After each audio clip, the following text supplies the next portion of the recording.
It was a gray, overcast afternoon at Arlington National Cemetery.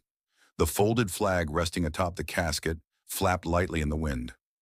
Rows of solemn faces stared ahead, unmoving, as the final words were spoken for Major William Grant, a decorated war hero, and a father, husband, and friend to many.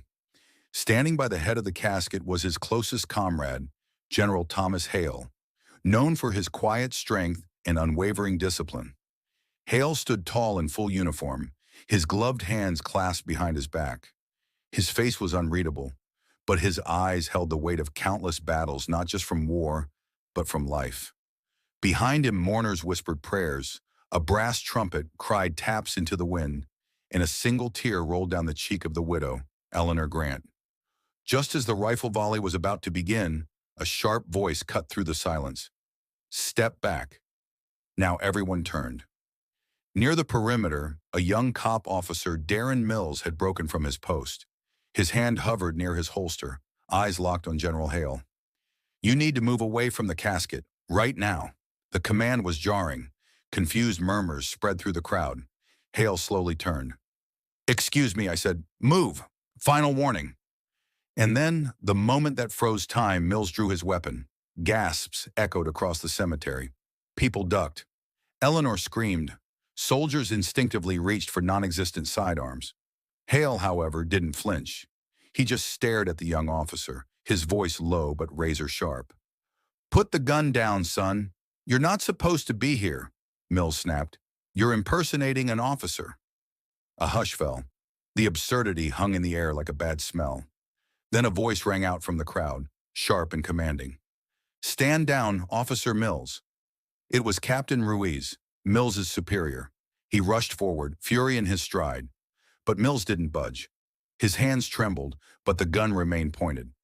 "Sir, I got a tip. A man dressed as a general? He doesn't belong." "You pulled a gun on a real general," Ruiz roared. In that moment, Mills's face crumbled. Realization dawned slow and devastating. He lowered the gun, but the damage had been done. 6 minutes had passed since that first command, and now everything was about to change. General Hale didn't speak. He simply turned his back to the stunned officer and faced the casket again, as if the moment hadn't just been ripped apart by chaos. The honor guard, still frozen in place, looked to each other for guidance. Captain Ruiz waved them on with a stiff nod, and the rifle salute finally cracked through the air, 3 controlled volleys echoing like thunder over the hills. Mills stood motionless, his hands still trembling at his side. The weight of what he'd just done began to sink in. His breathing grew shallow. Whispers fluttered through the crowd like falling leaves. Phones came out, quietly recording. Someone whispered, "That man's finished." Ruiz grabbed Mills by the arm and yanked him back behind the tree line. "What were you thinking?" he hissed.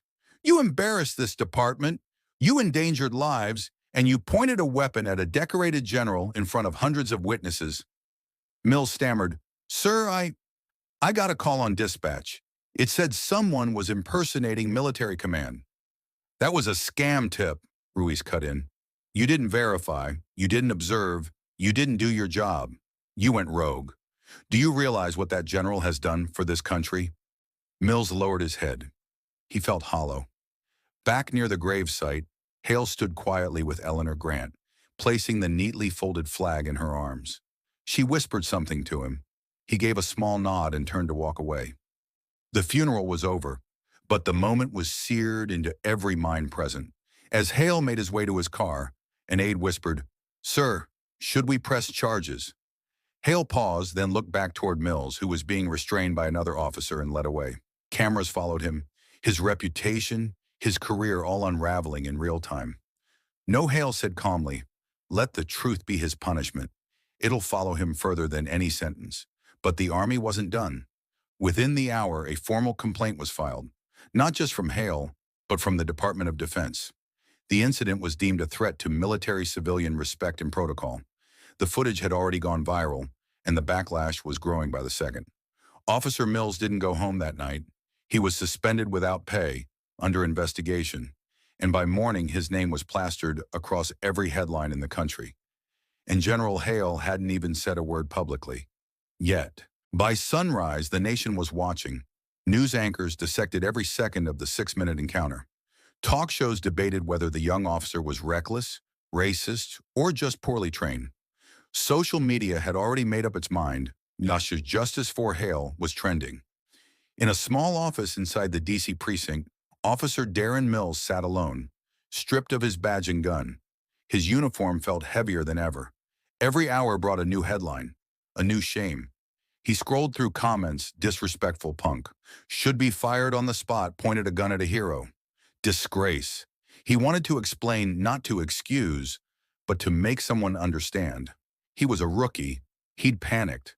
The tip had sounded urgent, but none of that mattered now. In the eyes of the world, he wasn't a man who made a mistake. He was the cop who aimed at a general at a funeral. That afternoon, General Hale finally broke his silence. Cameras flashed as he stepped up to a podium outside the Pentagon. His words were few but sharp.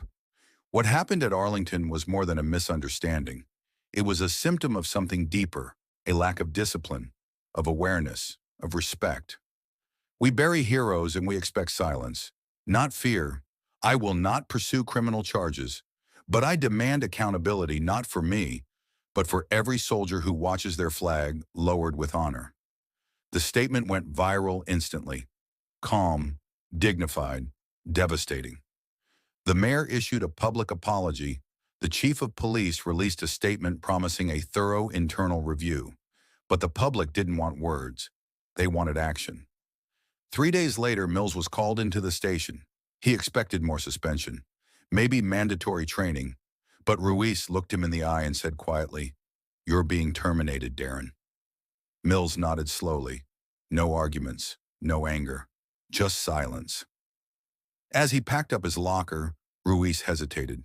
"You're not a bad man, but in this job, one moment can define you, and yours did."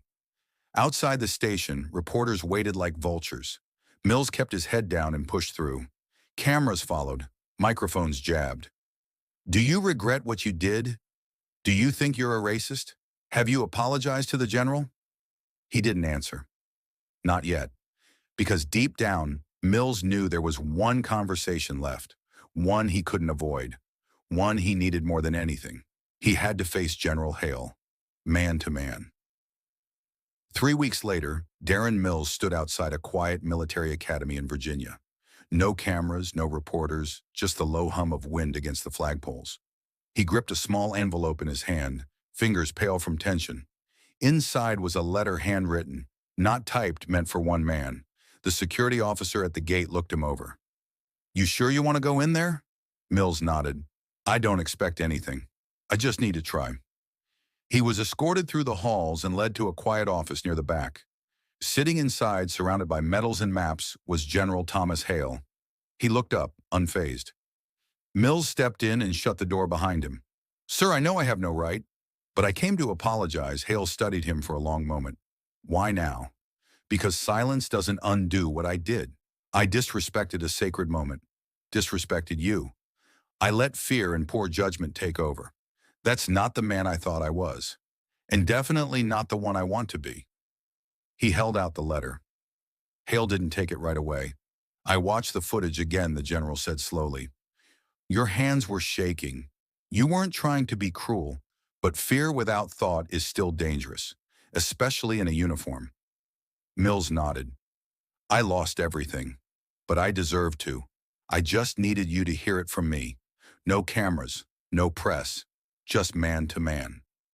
Finally, Hale took the letter. He didn't open it. He just set it on the desk. "You know," he said, voice lower, "I've seen young men in war zones freeze up, misread a signal, pull a trigger too fast. Some never got a second chance." Mills looked down. "I don't expect one. But here's the thing," Hale continued. "Owning your failure, that's rare. And it's where redemption starts. You don't need another badge to prove who you are. You just need to live better than the mistake you made." A long silence passed. Then Hale extended his hand.